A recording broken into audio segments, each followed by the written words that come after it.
Oh, nice to check this in there. Sweet as.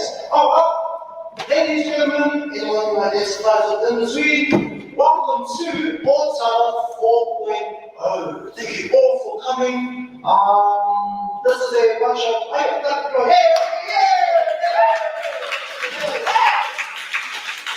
Sweet. So, Ōtara 4.0 is a power of New Zealand Tech Week, and we are showcasing here at Sir Ed a bunch of speakers from some amazing career pathways to help express to everyone here ways in which they can achieve careers like that. So obviously we're doing that now with 3D animation, game design, game programming, everything on that list. I'm pretty sure everyone else can read as well. Show of hands, who sort of has an understanding of what emerging tech is? No one? All good. That's why we're here. That's why we're here out here to help teach the Talanoa of Ōtara all about what the future has in store. So I'll introduce myself. My name is Jesse G, aka Koko Shiki, please follow on Instagram, check us follow. And I do film and videography and all of that jazz. Sweet. And I am also your host for today. And the next one and the one after that, so on and so forth. So if you hear a little of my voice today, sorry, I'm here only. So yes, stand up, mic right behind you guys. Can you guys just grab that? And if you guys could just introduce yourself, we'll start from brother at the end here. Yeah, just your name, easy. Your name and what you do. My name is Ken. I'm a facial animator at Ōtara, and I'm the creative director of Talanoa Productions.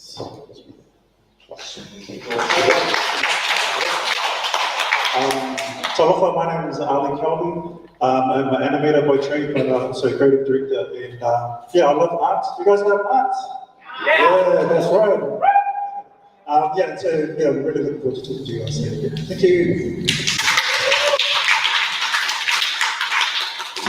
Awesome. Hi, my name is Ōtara. I proudly still carry my maiden name, Leota, and hyphenated with my husband's name, Tabo. He's Tongan, which is a great thing to mention because with our names, we carry our culture and identity with us, right? So grateful to be here.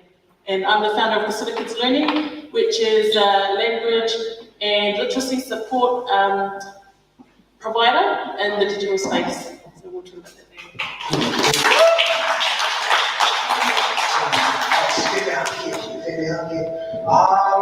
Cool. So I don't know who's in the room right now. Do we have, I know there's a whole bunch of different schools. I'm assuming there's a whole bunch of different schools. Do we have MC in the house? MC!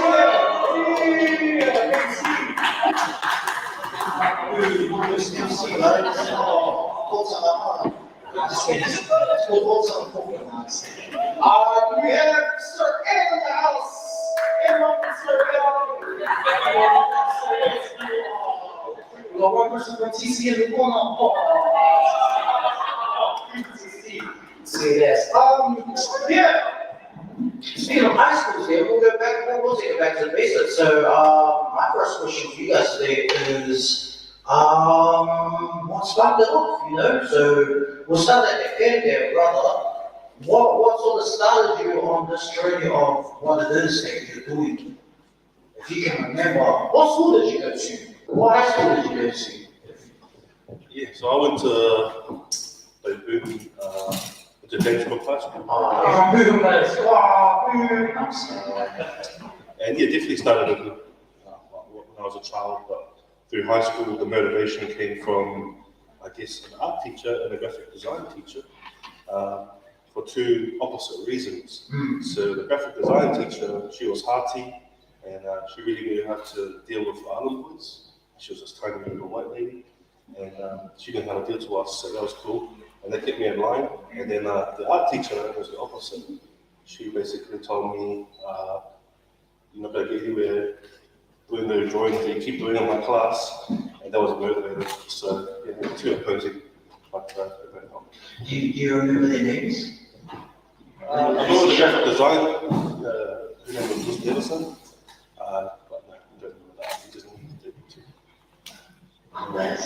Yeah, what about you? What high school did you go to? So marketing college, and sorry, it's marketing college. Yeah, marketing college. I'm real proud of it. So I did a lot of art subjects through school, and I hung out in the art room a lot. I did a really good mural that's taken down, guys. Sorry. It was like a Michael Jackson mural I did with one of my friends in the art room.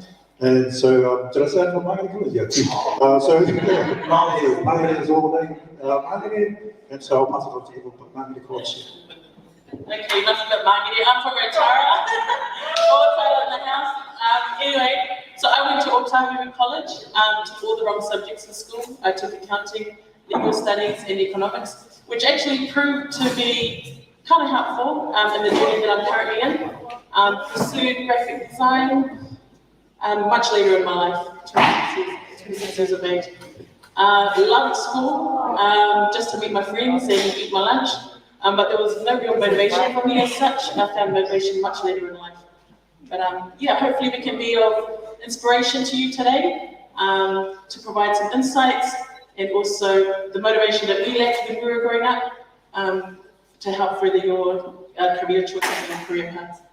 Thank you. Sweet as, beautiful, beautiful. So for those of you who do not know, so these guys here, animation team that work on one of the co-classes. If anyone remembers Birdtown, I kind of dated myself. Yeah, Birdtown. I was asking some of the kids, Birdtown. Nice, and the fact they haven't even seen it. But for those of you who do know, quick information that was on animation in New Zealand. And for those of you who do not remember, or you might be too young, Birdtown was a cartoon about young island boys growing up in Auckland and the little shenanigans they get up to.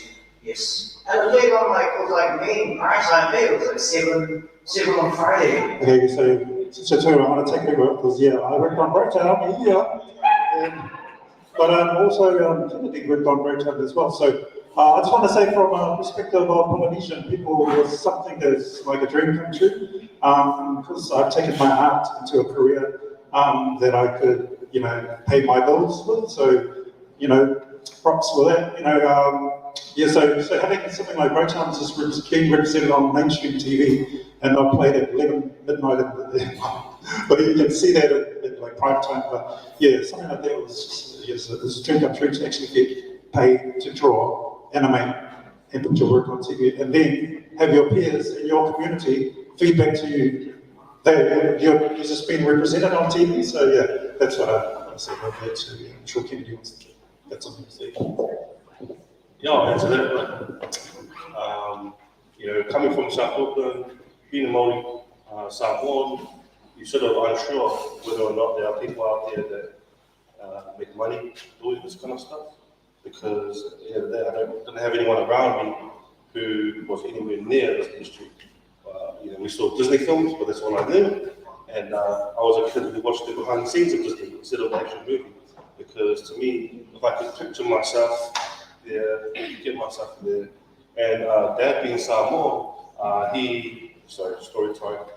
Dad being Samoan, he had a different mentality, right? And it was old school, but he was also supportive. So his was, as long as you go to boxing training, rugby training, I'll pay for you to go to drawing classes. And that was enough for me. And then he also supported me going into study.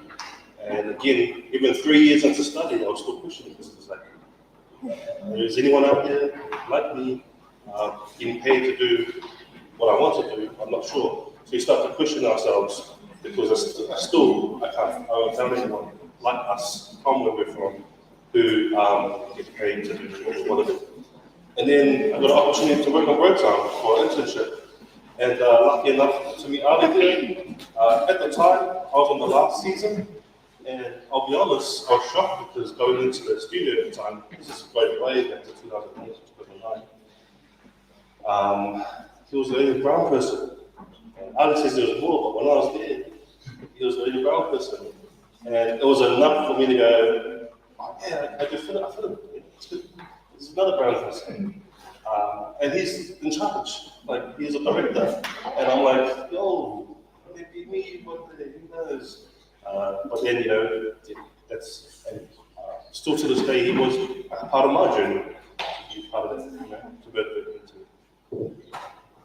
See, that's beautiful, man. Yeah, it's really exciting hearing pioneers in that space, They were saying us Polynesian people were voyagers, and you guys being the first ones to step into that. I guess I'll start on this side, and we'll go down the line, but can you let us know what exactly it is that you do in animation? For those out there who sort of think animation People think cartoons. People think maybe those who are gamers in the room, they might think, game design and all of that. What sort of space and animation have you built sort of your career off of, and what does that entail?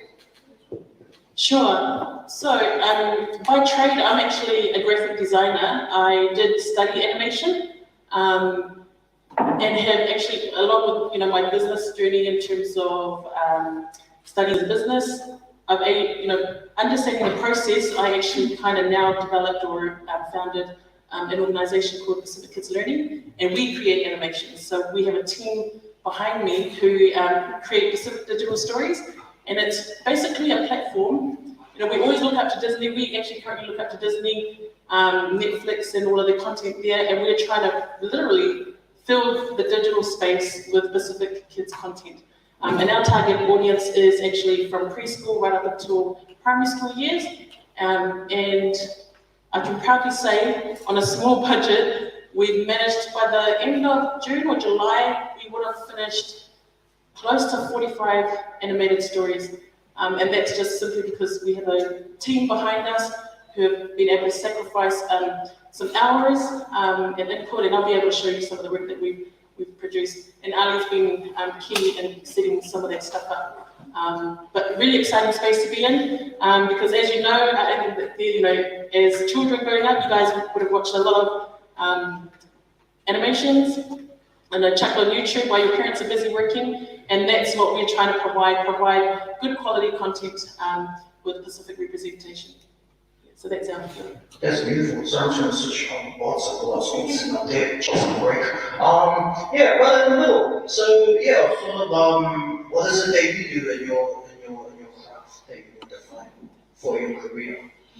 So I'm just quickly, for me, just to be honest to myself, I just want to be creative, and that comes in many shapes and forms, but in the most recent shape is just to create digital work that's to do with my culture.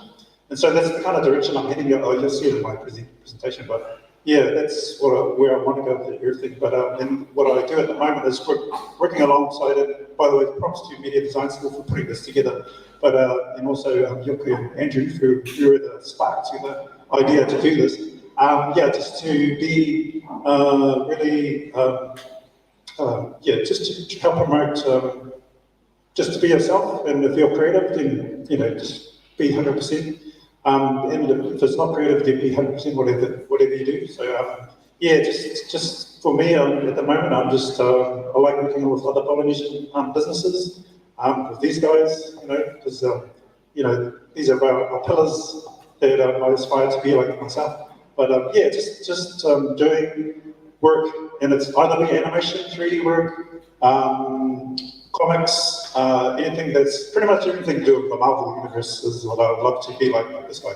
But in our Polynesian gaze, the way how we see things, so pretty much because I know that our culture is amazing, but the way that we view it, I think we should view it through the way that we take in other cultures, like like Marvel or Sesame Street or Disney, that we should be it should be our own Polynesian version of it, but it's definitely our own. So so me, I just like creating, and it's I'll keep talking.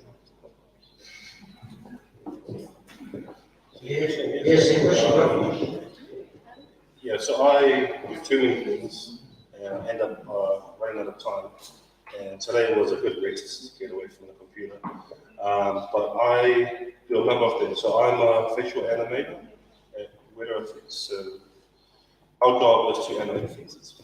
And 9 times out of 10, our job is to make sure you don't even know that it's a CG face. It's a face that we made and animated, moving around on the computer. And so films like Marvel, films like Avatar, Lord of the Rings, all those types of films, they've all got animated faces in there somewhere. And that's my job. I get to do that from here in Takanini in South Auckland, and I'm proud of that. Followed by my side thing, I have a business called Contour Productions, and there I'm basically a creative director, but I pretty much do anything that's digital and creative. So I was a lecturer, director, graphic designer some days.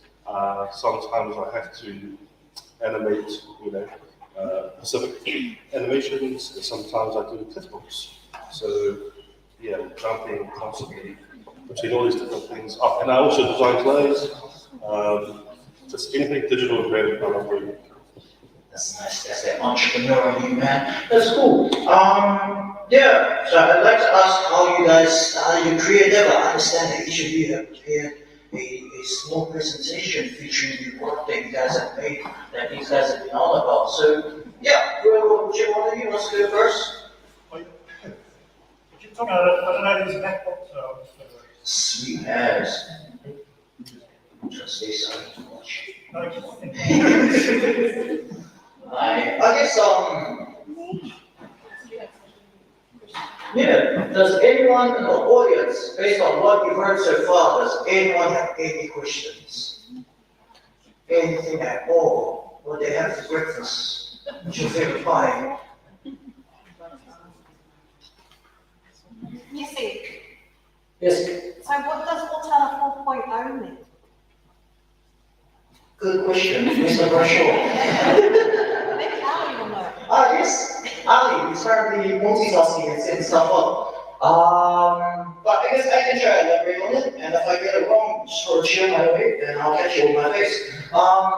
Sweet, so Ōtara 4.0 came as an initiative to bring the people of Ōtara into the modern day of technology. From my understanding, the tech world is currently in 5.0, so we're a bit behind, but there's a lot of amazing stuff that come out of this community that has always come out of Ōtara, and this is an initiative to help educate you guys, the future, about all the amazing tools that are coming up so you guys can go forth and pursue careers in the things that you may want to do. Whether you guys are artists and might not know how to get there, whether you guys want to create games or make AR or AI, if you guys want to take it to the next level, or anything else that you see on that list I'm trying to read off of right now from Ransom.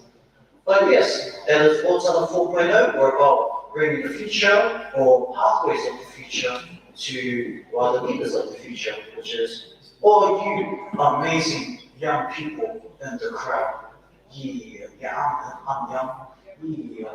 Sweet as, and I think Ali is ready to take it away, man. Can you see what I'm doing up here? I'm like looking lost. That's exactly what we do for a living, is we look lost. But we know what to do, though. We totally look lost. Like, I've never worked on a MacBook, so like, what do you warm up the noodles on this thing? Anyway, so my name is Ali Kelly. My middle name is Ōtara. No, not related. Okay, good. I was just checking. So I grew up in Māori, Massey Road. Anyone live in Massey Road? Close to? Yeah. That's where I grew up most of my life, and I've actually moved to live in Mountaineer. Thanks for the response, by the way. Yeah, good. Oh, yeah, all good. So I'll just play the videos. Yeah, don't look at me, look at the screen. Okay, here we go. I'm just going to start playing it, and I'll just react to it. So hopefully I don't do it. Okay. Here we go. Recognize. Okay, sorry, I said a while. My son Nico is in the front, but these are my daughters, and we all love art. We love creating. I said to you, if you like drawing, I got a really good response, so that's really good. It's been in my life for a long time. I went to, come on, say it, Māori College. Yes. Seek the Heights. So Seek the Heights, doesn't matter which college you're from, Māori is the best, but it's all about, just striving to be innovative. So the significance of Hillary House, Sir Edmund Hillary, and we met his kids today. And when I say kids, he's like 70, 67? Yeah. One of the kids is 67 years old, but they had a lovely story to tell us and share with us, and it was really great to talk about innovation and stuff. So I think we need to talk about Māori College at any school, that the principal driving that, the kids, the teachers all trying to drive that. So yeah, there's Carlton dancing there. I went on an OE. Sorry, I'll just pause it. Because I was, I don't go back. Okay, we'll go back, sorry. And so I went to AUT after I went to Māori College, but it's called ATI now. So, before it was called ATI, now it's AUT. So yeah, you know, I went there to do foundation in photography, graphic design, all that stuff, but it wasn't what I really wanted to do. So what I really wanted to do is go to this green planet and dance like culture. So I went to Australia, and I became a dancer, but actually I worked in a factory cutting up chicken. So you guys like chicken? Because I'm a vegan now, I can't stand the stuff, but I went there, and I did that in the day and at night, I danced at night, but I didn't do stripping. I was in a hip-hop review crew. So yeah, if you didn't know, the hip-hop scene in Australia is pretty good. And then I got really sick of that because, not sick of it, I just got homesick. So at home and felt sick, that's what happened. So I got homesick, but then I came home, obviously because I'm homesick. I went on the dole, and so I had no job. And the only thing that was really satisfying me is I missed my school days at Margaret College. Yeah. So Margaret College. Yeah, so I know you're gonna let my tires down when I leave, but when I was coming back, I went on the dole, and the only thing that really catered to me was that I went to Wins, and they had this job to do painting. And so I went to Robertsburg Primary School. So it's very marketing centric when I talk about marketing. So if you know, you know. But I went there and I painted tuku panels, and I did 3 little things on these big panels from the school journals. And so I took that stuff, I put it on the walls, and one of the guys that was working with me, he said, hey, there's an animation school. You should try it in the city. And so this is where I met this guy. And this guy worked on the Jungle Book, and his name is John Ewing. He's one of the original animators from the old Disney World. Disney is rather, and so yeah, so he was my principal there. So I learned a lot from him, and I learned about when I went to that place. There was a lot of other people just like me. Although I was aiming like right by there, there was just other guys that were really into art just like me. And it's really hard when you're trying to find peers, right? You're trying to find the peer that you connect with, and you know, if you're in your clique with peers, it's just really someone who supports you, like. You know, you can say your parents are your peers, but that's not a cool way. You just, I want to hang out with my mates who do art, so that's pretty much where I spend most of my time is with the art room and then learning how to do animation. And that's because of this love of drawing and making things move and excitement to watch cartoons. Anyway, from there I met some of the teachers too, had their own studios, and they started their own production companies, like animation, like this one called Flux Animation there, on the answers Flux. Slow development productions, and we worked a lot of Disney stuff, like Disney TV stuff, like and Warner Brothers, like you know, Static Shock. Good, yeah. And that kind of stuff. So anyway, Static Shock, those kind of Warner Brothers, Disney stuff. So I worked on a lot of that stuff, but you wouldn't even know that because I lived in Margaret. I went to Margaret College, but you'd never know that someone was working on stuff from America at that time. Anyway. The connection from me to working at O-Town is that there was a guy there, there's a New Age guy called Talanoa. He was really cool. He's really a key part of me changing my career path. Besides the fact that I actually changed my career path because I wanted to do animation. So Maka, he introduced me to this world and I started from the bottom, guys. I was like, just like cleaning up drawings, you know, you see in a coloring book, I was doing that kind of stuff. But because I had the skill and the tenacity to do it and just keep at it, and they saw my talent, they actually pushed me up to assistant animation director. Then from there, they knocked me off. Oh, sorry, I knocked off there then because then I went up a step because the actual animation director left. So just pure by chance, I actually got an opportunity to be in charge. Like Kennedy said, I was in charge of people. And I got, sorry, no offense to any Bālangis here, but when I went, it was a funny story, like I'll be working, and then the producer brought someone in, he was, just some CEO or some Bālangi guy. Sorry, against no anything bad by it. But when I said, oh, this is the director, and then I turned around and I was like, hey, what's up? And then like, saw me, I was Polynesian, I was like, that behind me, I was like, yeah, that's why you better respect me, I'm the director of the show. Anyway, moving on.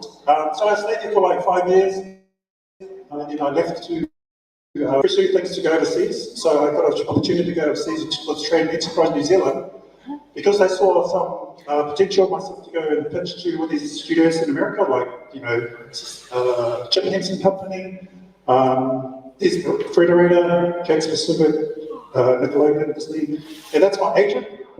who can say they got an agent unless you're running from, you're on the, got your ankle bracelet on, but they're helping me do certain things like promote myself and get ideas to overseas people. Anyway, from there I came back home and then I just wanted to pursue more stuff, so I started looking at making myself a business and started working as a sole trader and started talking to people and getting jobs like working for New Zealand, Counties Manukau District Health Board, did a lot of storyboarding and did some stuff to do with more diversity on screen because you don't usually see people in a wheelchair as a main person on an ad or something. So I was so proud to do these kind of jobs, as pretty much as my mission statement. That was a video, but it's not going to work. This is a name drop there. I worked with Taka Waititi on this, and I did the storyboards for this. It's called Latinisia. So look it up if you're online. It's funny. It's real Taka Waititi style. So that was just a name drop, by the way.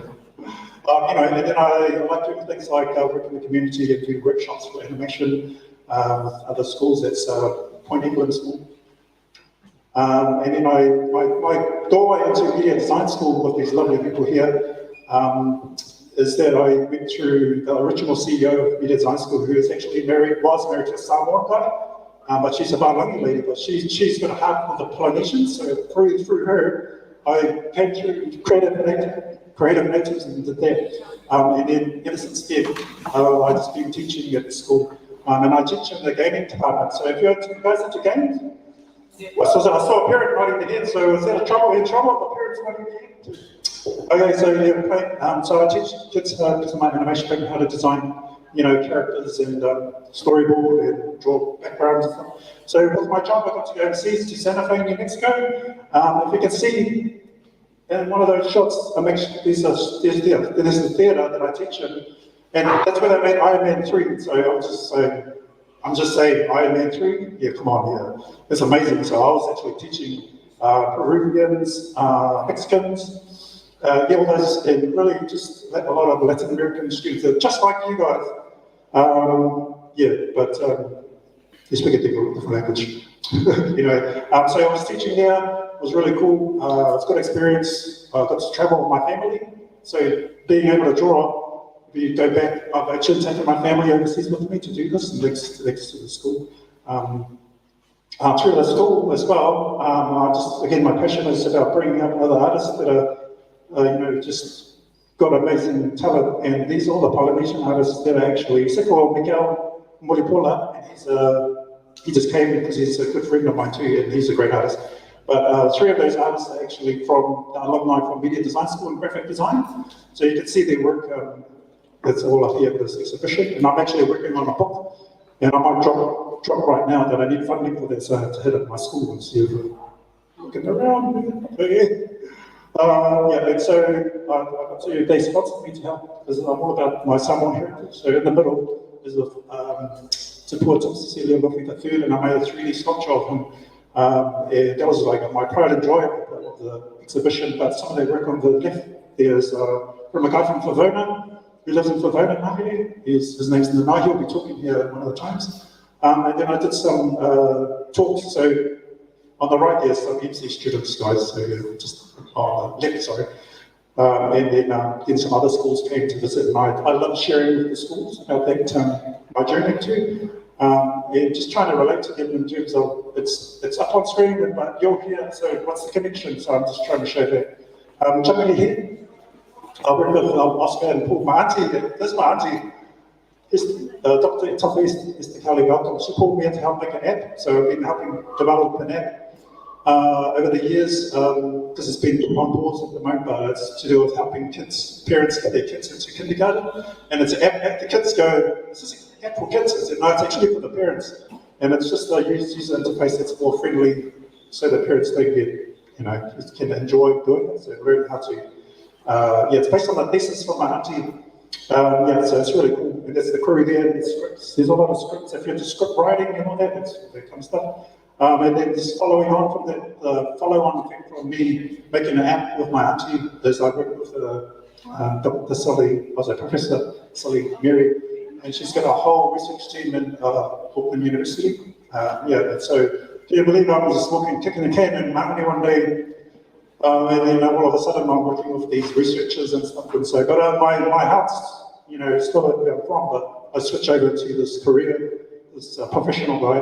What I'm doing at the moment is I'm developing my own short film, and there's some concept art. This is the tunnels based on the Clendon Park, sorry, based on the Clendon roundabout. We have Clendon, in Clendon rather. So this is one of the things, and I'll show you a quick movie if I can play it. This is what I've been doing in Unreal Engine, so we'll just play it.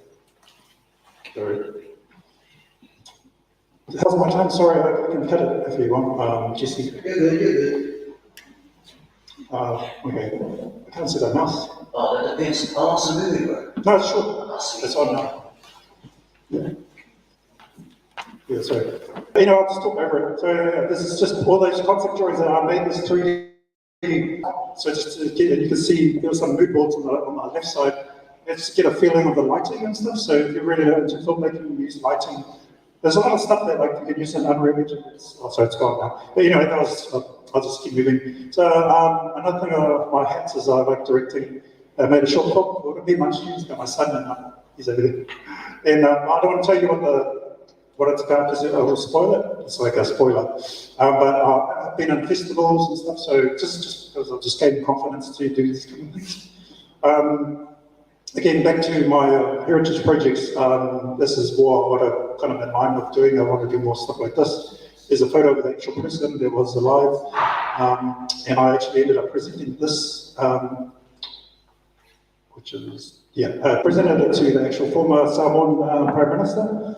And yeah, just a quick story, semi-presenting it to him, but I was supposed to get introduced, just like Jesse introduced me, but when I got, the person didn't introduce me, I had to introduce myself, and his name is really long. And I went up and I started saying his name, and he's really highly respected.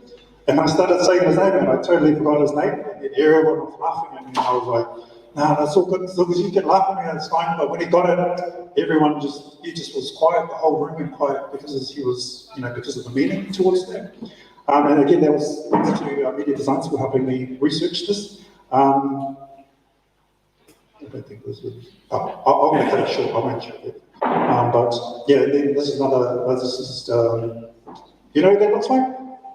Even though it says the name, it's David Tour, and it's I want to do more to do with bringing a lot of our besides photos, bringing 3D worlds to our community. So yeah, stuff I want to do, but that's the end of that. And that's the end of my talk, and I'll just pass it on back to Jesse. And thank you so much for listening.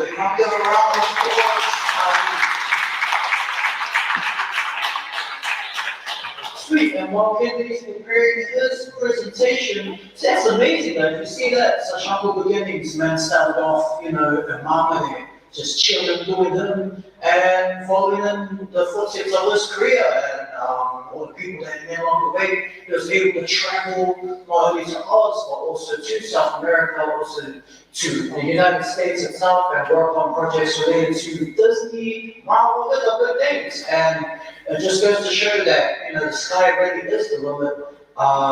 There's no height restriction to how high you want to take your wildest dreams. Especially nowadays that we have all that technology to help you guys get there, not only quicker, but more efficiently and grow better along the way. So sweet as, how you doing, Kennedy? One more second, sweet. Yeah, so dream big. There really is no gap to it. Yeah, you guys are lucky. You guys are like YouTube and everything. I love the David Tour face. Yeah. You reckon you could do a face of me? Yeah. You give me muscles. Make me look like that, man. Oh, my shit.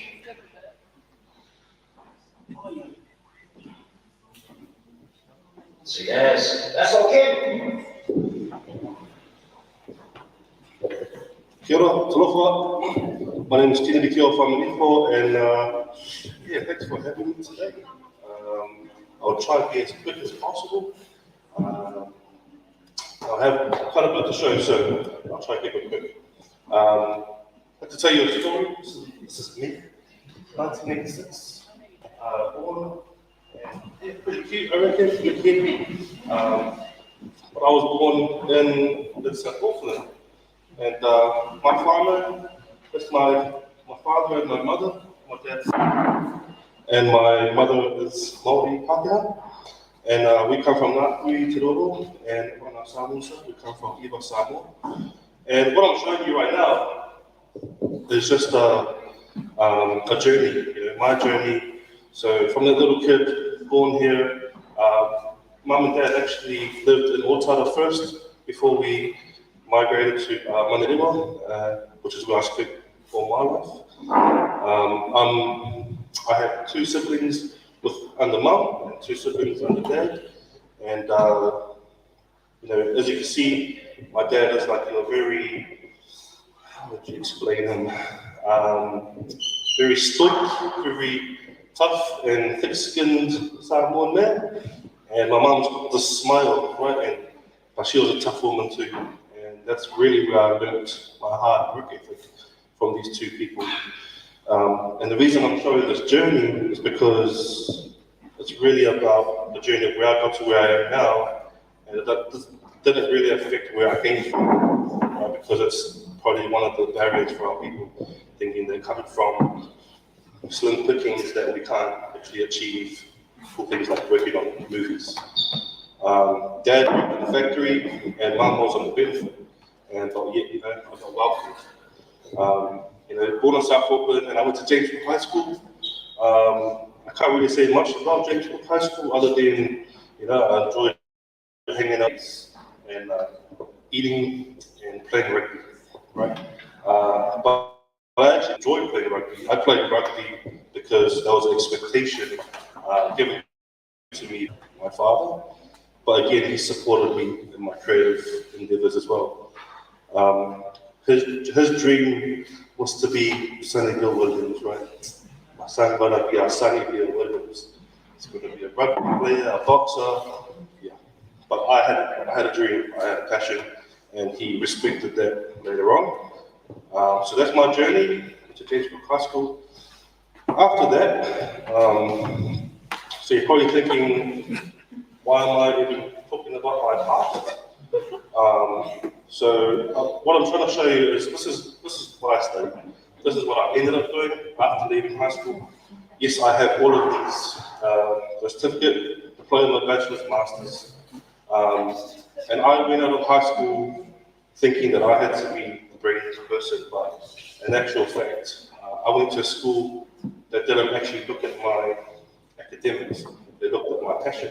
That's what they cared about. When it comes to animation, when it comes to a lot of the creative jobs, it comes down to passion. Because I don't think I passed my last year of high school. I can't remember. I graduated. I got, like you can see, I got 2 diplomas, a certificate, a bachelor's, and I got a master's. The reason I've highlighted the bottom 2 is because they are the ones I did a lot later on in life.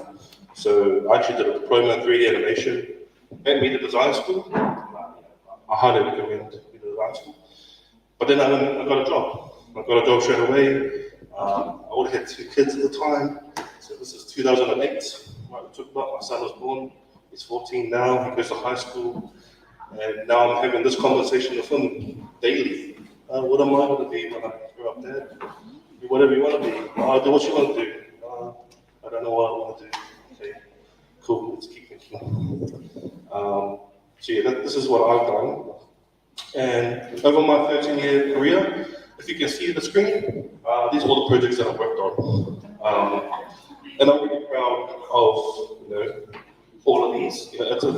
I'm a big kid. So if anyone wants to come into my office, you'll see toys, you see Nerf guns, and a whole lot of coffee for some reason. And, out of this whole list, I would have to say, childhood dream, which was working on a Marvel film, She-Hulk, got to work on She-Hulk, which is what we're working on. But also Kung Fu Panda. Like, Kung Fu Panda was only going to be in America in my eyes. I was never going to move to America. And for that one moment, for that 3 years that the contract came to New Zealand, And I got to work on Kung Fu Panda. You know, everyone's always referred to me as Po. I'm very much like him. You know, not only am I good looking like him, but I'm very flexible. I do martial arts, and I eat just as much as him.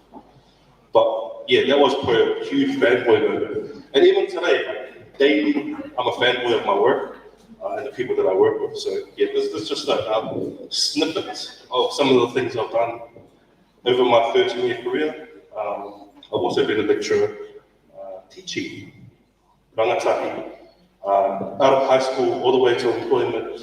I did that for 7 years as well. So busy man, and probably need to make more time. What I've got here is just the four top schools that stand out for me in terms of what I do.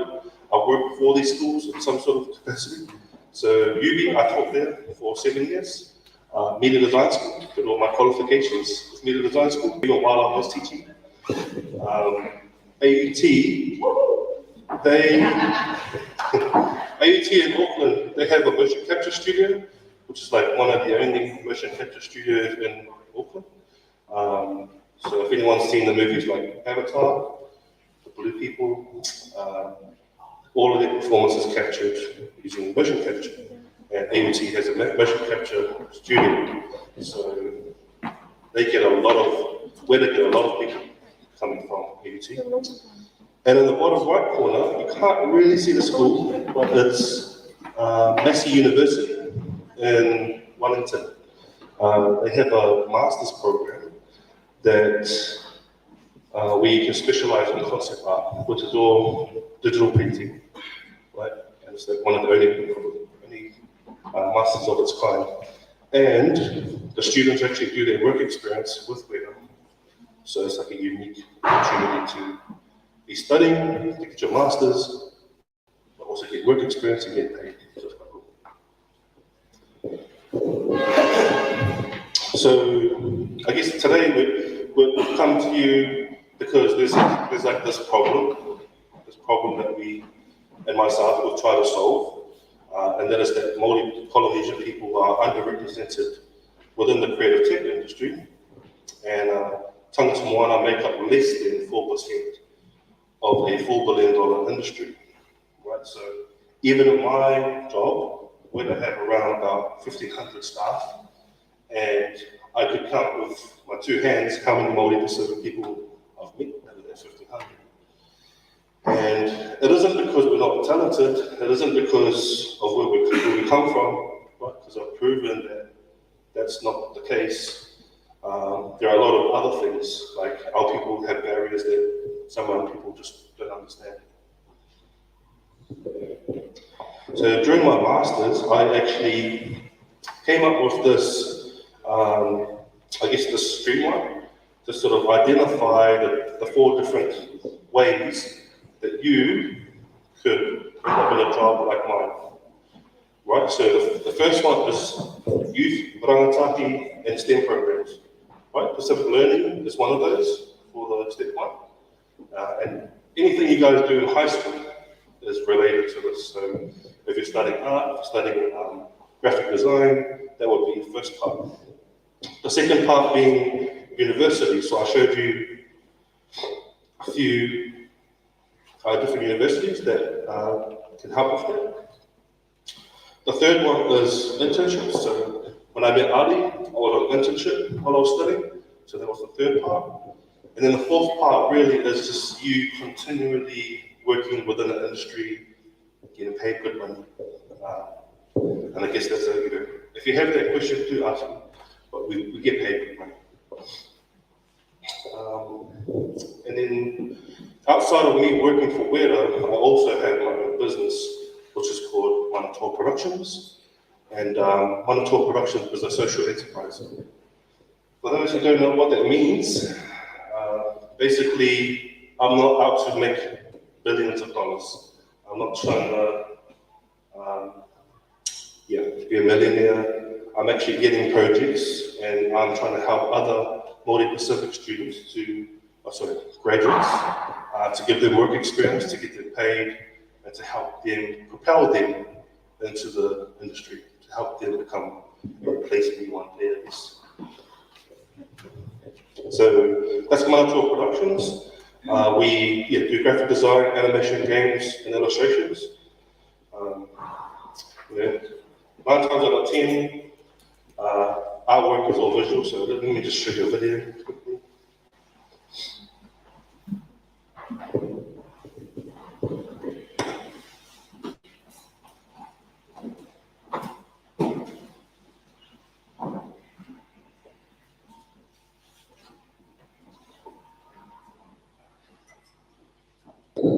So the work you're going to see here is sort of like a collection of my work that I've done over the last 13 years, whether it be in the visual effects industry or for my business.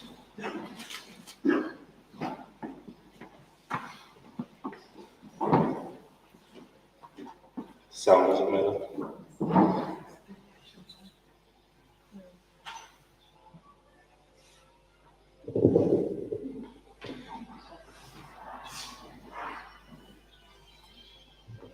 Has anyone watched the Kung Fu Panda TV show? Yeah. Honestly, I'm a big fanboy, so I just printing up, posters and toys. Is there a certain project that you feel is your favorite one? Out of all the ones you've done? Yeah, I would say Kung Fu Panda. Yeah. Just a fanboy.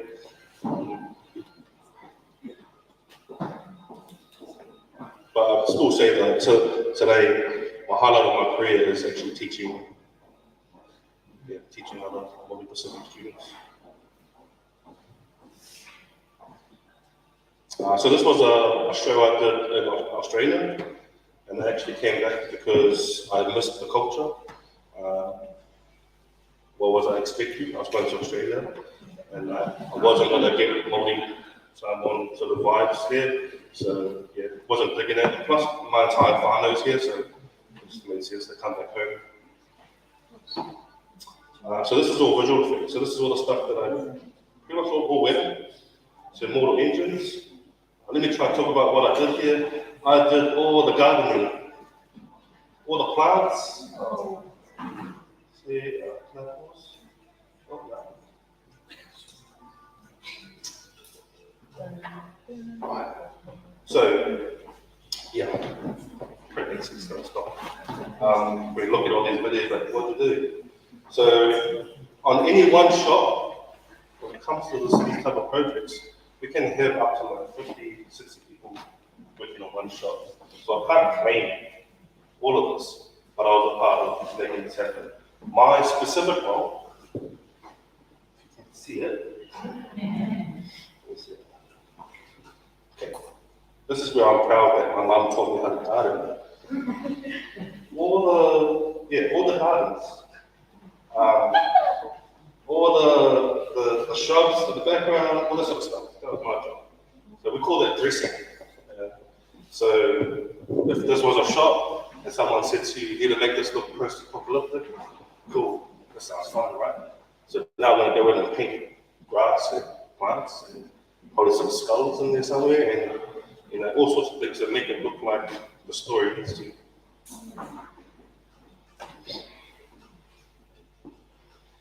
Yeah, this was a huge job. This is a city on wheels. That's the concept. And I believe there was like 7 layers. And it was meant to represent sort of demographics. So at the top, you've got the rich people, at the bottom, you've got the poor people.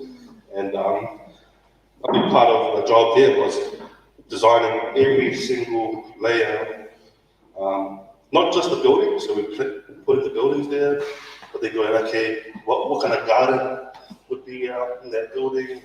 That guy's going to have a really nice garden, and that person's going to have a really bad garden, so there's mentality.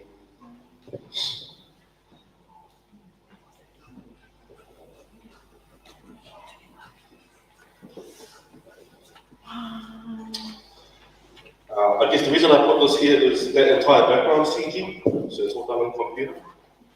And he's just standing there. He's actually outside on a dog, but everything behind what they wanted, so we put there.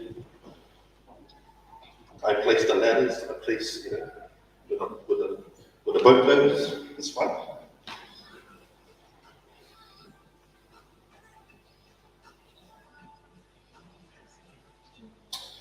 This was another huge job.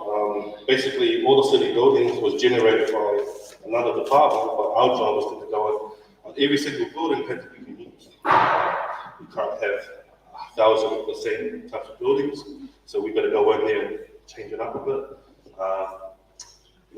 You think of it, we're probably doing it. Ladders on the side of the buildings and plants outside of a window. Aircon on the top, different variations, all sorts of things. We had to do it. And it might seem boring, but it's not big fun, And getting paid good money, so you're not complaining, right?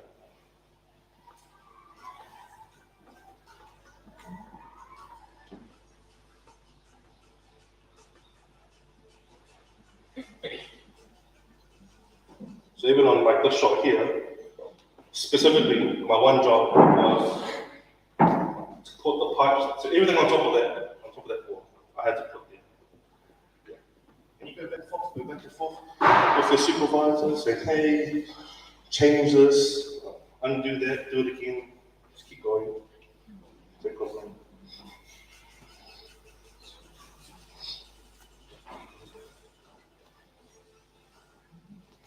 Again, our job, literally in visual effects, is to make things seamless. So, 9 times out of 10, if you look at our shot, you might not even know that only a small portion of it was real, and the rest of it was done by us. And that's our job, to make it look real. Game of Thrones, that was a really fun project to work on, even though I'm doing the time. Game of Thrones, my job, I hope this is okay to say, my job was to paint just dead bodies, right? Just fields and fields of dead bodies, and it was fun. Because you're like, would that body be like that or like that? Yeah, it's really fun. These are actual 3D bodies. The reason why the bodies needed to be there for that film is the dragon's gonna fire, and there needs to be some bodies flying up in the air. And yeah, you're like, hey, I did that body.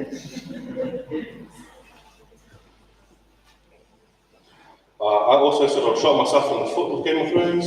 I'd never seen Game of Thrones before we started on it. I binge watched all of it. And I was like, cool, I can't wait to see it. And they're like, cool, now you gotta work on it. I was like, oh, stink. You get all the spoilers. And then the next thing I said to myself, I was like, oh, it'd be really nice to work on the dragon shots. You end up getting all the dragon shots. And you're like, oh, I want to work on this anymore. But it's just sort of normal. It's like, you don't really have a choice, but you learn to enjoy every moment. So in this specific shot, dragon, I had nothing to do with the dragon. As you can see, the foreground is real plate. But my job would have been to go around and dress. Dress, it's another word for dressing. I think in real life, it's like art department or some of the stage. There's someone actually set up the tables and the chairs and the flowers and make this place look pretty for a festival. That's what I do in the digital world. So I'm going around and going, okay, there's some wood here, some nails over there, some rubble here, some dead bodies here. Fine.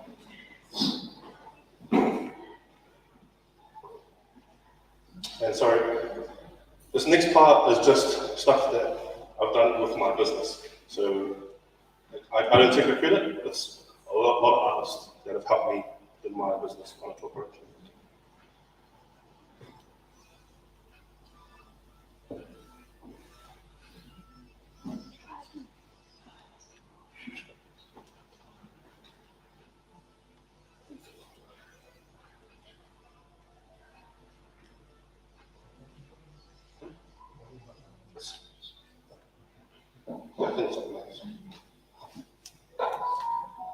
And where can people see more of your work if they see us and they feel intrigued to dive further into stuff that you've done? Do you have a website or anywhere on YouTube where they can see more of the stuff? Yes, so it's just Māori Productions. So playing on 2 words, mana being, the spirit and the soul within our people. Be tangata moana myself. And then toa coming from our Pacific people, our warrior, our fighting spirit within ourselves. That's probably my least proud project. I was always up to not do anything to do with gambling, but they pay good money. For those who may be interested in the money side of things, any one of these projects, you can charge a good $10,000, and it's something that we get used to. But like I said before, Manatua production actually isn't for me to make money. It's actually designed for me to help other Māori Pacific artists who don't have work experience like me. They don't have work to find them and to give them work, pay them the money. Because I already have a good job. So I'm a busy person, so I get projects that come in, I'll go talk to Māori Pacific artists. Hey man, you want to do a job for $2,000? They're like, oh, thank you. Yeah. That's how I work. That's pretty much me. My last thing I'll say is I mentor students who are currently studying, Māori Pacific students who are currently studying. So let's say, for example, any of you decided to go to media design school, and you felt like you wanted to have a leg up on everyone else, you can come to me. Because because I work in the industry, I actually do my best to just constantly push you up. So that one day we're working side by side, and maybe you could become my boss. See, that's wonderful.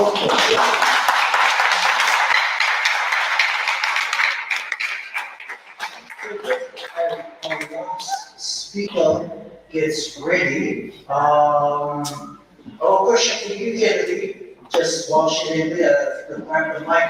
What sort of some advice did you give to anyone in the audience or anyone watching from the live, wherever you may be at home in the car?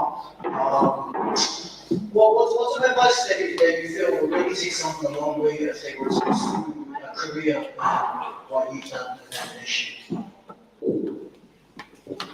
I sort of become a broken record, but for me, if you're studying anything along the lines of graphic design, art, media studies, I actually don't know what else it is anymore. This is sort of the journey you can go on. But a lot of it comes down to passion. And I was just saying this earlier, that if it's something you really want, then it's quite easy. I said, if you really want to do it, pursue it, it's easy. Because people like myself, there are people like myself, and you guys here who are out there, we want to help our people, our communities. And we want to see you shine. So, and I'm serious. I'm not saying this for any videos.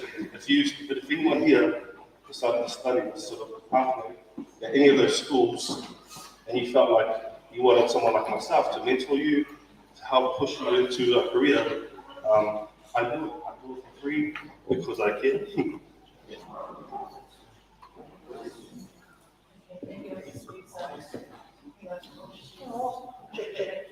Anyway, I guess I'll just talk louder. That's cool. It's nice to It's nice to know that no matter how high the ladder goes, and it can be daunting because they're quite big spaces, and I guess for enough for what everyone can be talking about. That there's not much diversity in those spaces, but to know that those who do pave the way and have fun and run those hard yards are always ready for everyone to continue upwards from here. So it's nice to know that there's people supporting whoever's the next one. Amen. Yeah, that's all. Any questions for Kennedy? Anyone in the room got any questions at all regarding the stuff that he has done or showed anyone? Nothing at all? Nothing at all. Yes, one question over there. What's something that you sucked at when you started relative to this? Or this or something else? Yeah. That's not. Or just something that at first was just a bitch to get through. So maybe it took more than one. Yeah, I definitely have more than one problem. I made all the mistakes in the world. I still make heaps of mistakes, but I'm a father of 4, and those mistakes sort of become the lessons to my children, and I actually just tell them that. So, but in the industry, the fact that I started in computers when I was like 21, that would be my first mistake, because I was anti-computers for so long. I was like, nah, I'm not gonna go there. It's too crucial for me. So I think everyone here was already well advanced than I was at 21.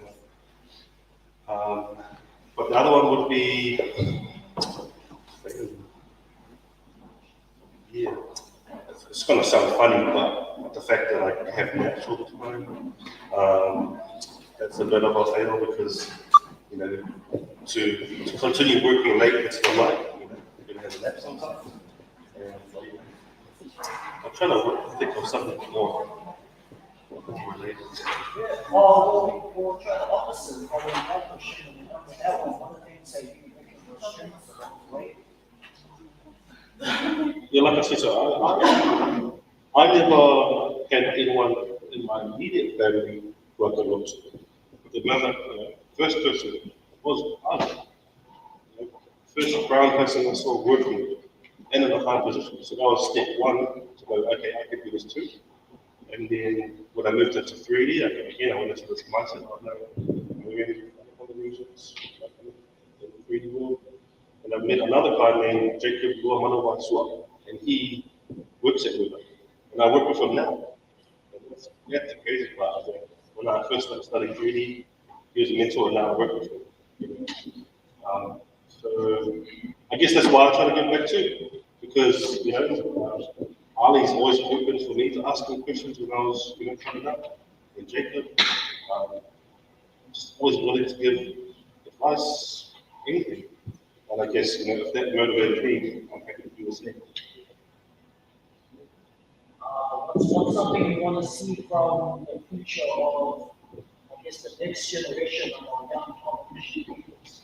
You might pursue the field that you volunteer, or you might do anything else. What's something you want to see from the future of let's say 20 years? I don't think there's anything I want to see, but while I would like to see that number change, right? How about we get everyone here into the fair tech industry, getting good money? Let's change that number from 2% to 20%. Yeah, I'd love to see that. I'd love to see an animation studio in South Auckland. And I guess that's the main one. But I'm also excited because all the rangatahi here, all they're doing cooler stuff than I do. And I can't even comprehend sometimes what they're doing.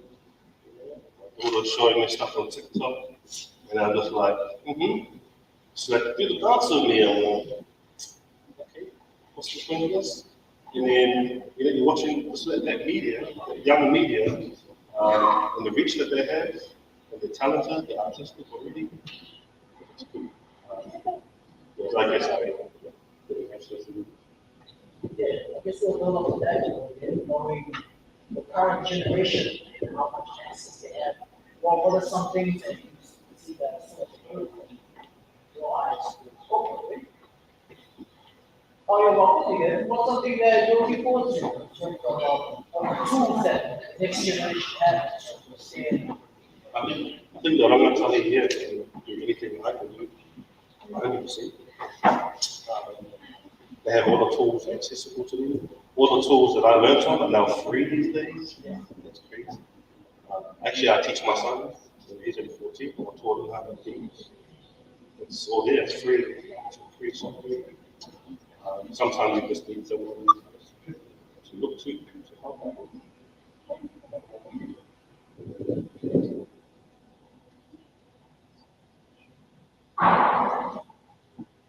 Sorry, we're just having a few technical issues, but we should be good to go soon. Thank you for bearing with us, guys. This will be our last speaker. I can hear your tummies rumbling. So I hope you guys can hang in there. I did actually want to officially acknowledge, the program coordinators for our event today. It is a first time event, I believe, here in Ōtara. So truly grateful to be a part of it. Also acknowledging partnership with Media Design School and Ministry of Education for their financial support. And also, and I should have done this first, obviously thank the Lord for us for being here in this space, but also acknowledging Māori and Pasifika and the Treaty Waitangi partners of Aotearoa, New Zealand. I just think that's really important. All right, so before I go ahead, I'll keep it short and sweet. There is a presentation that I was hoping to, kind of speak for itself, but it's, we're just having problems with the Google link. So just a little bit about myself. Pacific Kids Learning, so I have a background in graphic design. I've done some video editing and with Nickelodeon in my previous experiences, MTV Music in Australia. And then, through my experience, developed Pacific Kids Learning. We don't have great sound at the moment, but a lot of the work that we do is all visual stuff for our kids, engaging with our young learners, teaching them the language, Pacific languages, which is highly critical in terms of its survival in some parts. For example, Tuvalu and Rotuman language. Just last week we celebrated that. So it's really important for us to kind of engage with our Pacific diaspora and the community outside of our mother island nations. So that's where we come in, is to provide that space for language learning, but we've also developed further into literacy support in amongst the South Auckland schools, which is an area that we're also exploring, again, providing that online support. So a bit of what we do is, you can find on our Facebook page, YouTube page, but also our website, which I'll just quickly plug into now. And Ali's just trying to fix the sound, hopefully. But this is our current website. It's currently being redeveloped or redesigned to house all the digital stories that our team have been working on in the last, 9 to 12 months. As I said, we would have produced about over 40 stories by the end of July. Part of what we do is, as well as the content,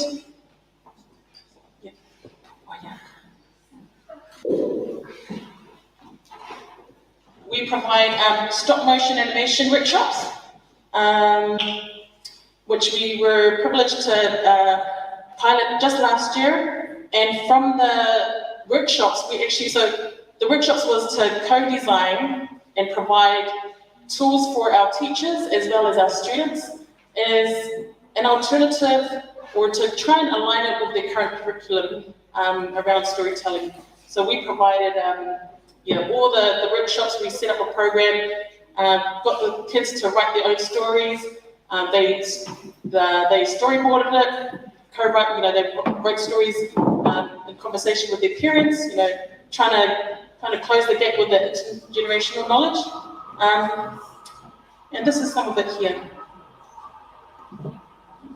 I'll just take you through the photos.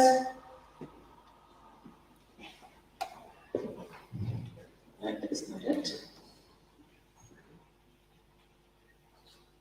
So this is a showcase we had last year. So it's a really immersive kind of experience, and because we are a digital solutions-based company, both providing educational and language support in the digital space, we thought it would be great for us to kind of plug into foundation learning with our young learners. And as you see through these pictures, this was part of the showcase, but also kind of showcases the work that we did in class. So it's implementing a lot of our Pacific culture and design and art. These are the kids' storyboards. And it was a truly immersive experience. We had Alicia Tsemisi, who is one of our, two of our characters representing our Pacific kids. So we had a movie theme, we had holograms set up, and it was a space for us to really encourage our parents in the community to consider the option of, nurturing the talents of, the creative talents of our young ones. Because normally what would happen is that, if university is not an option, what are our kids, then turning to? That is the question. So it's really great to see a lot of apprenticeships and internships happening with government projects. So again, this is just going through some of the work that we did. And these are the teachers. Anyway, so that's just the workshops in a nutshell.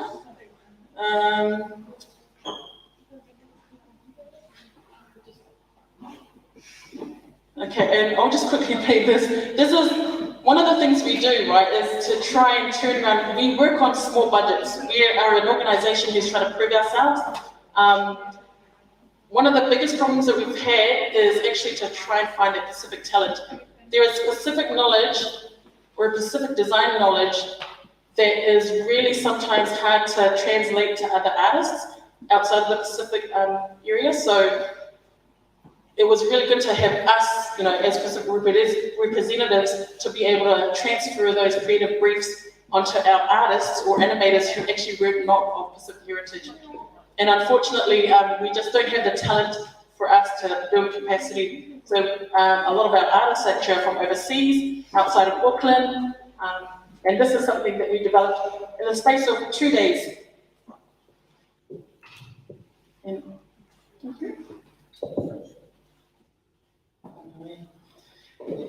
Anyway, I won't go too much into it, but there's a lot of songs that we're working on for the kids, and as you can see, the importance for us is to revive and sustain our Pacific languages.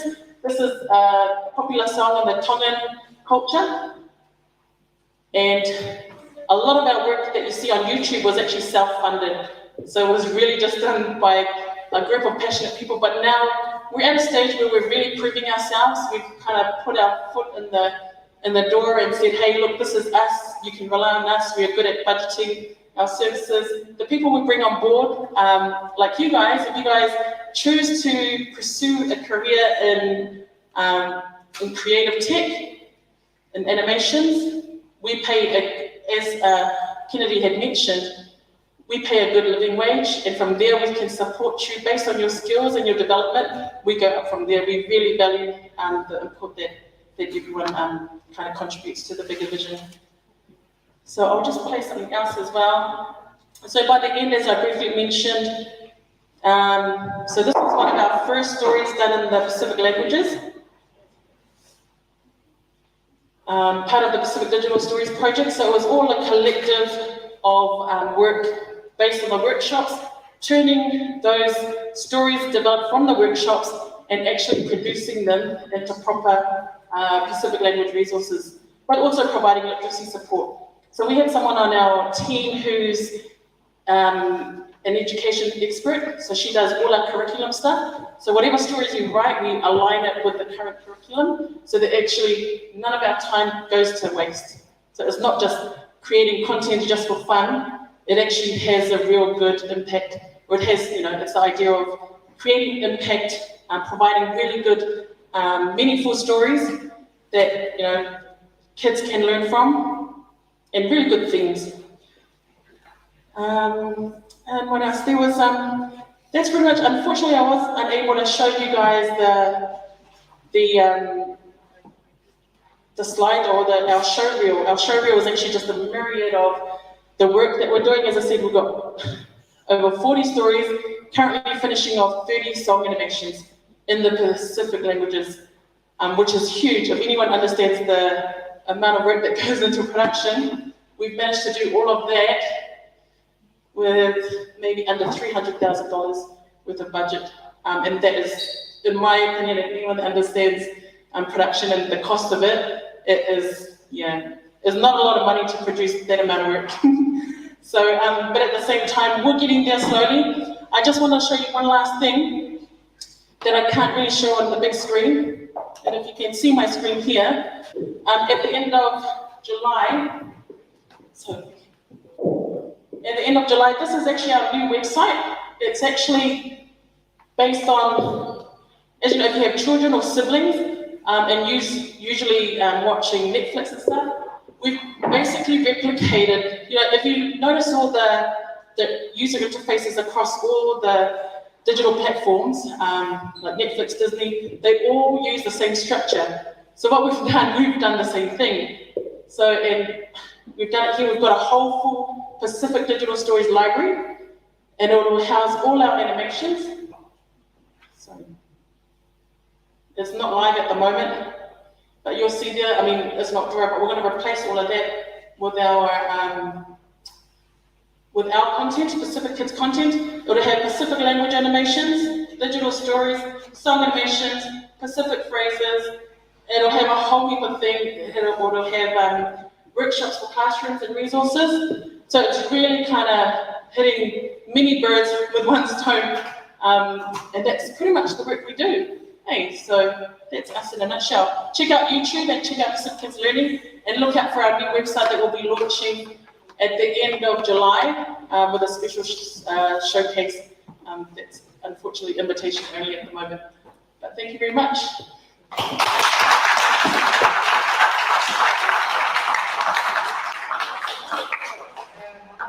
Michelle, thank you for that, all three speakers. And that brings us to the end of our first session of Ōtara 4.0. Join us for every Wednesday, 5 Wednesdays from now, as we continue to go through interactive things. Thank you everyone for coming, and go get a feed because everyone looks hungry.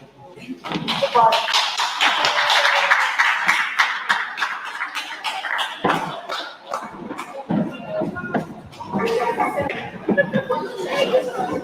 No.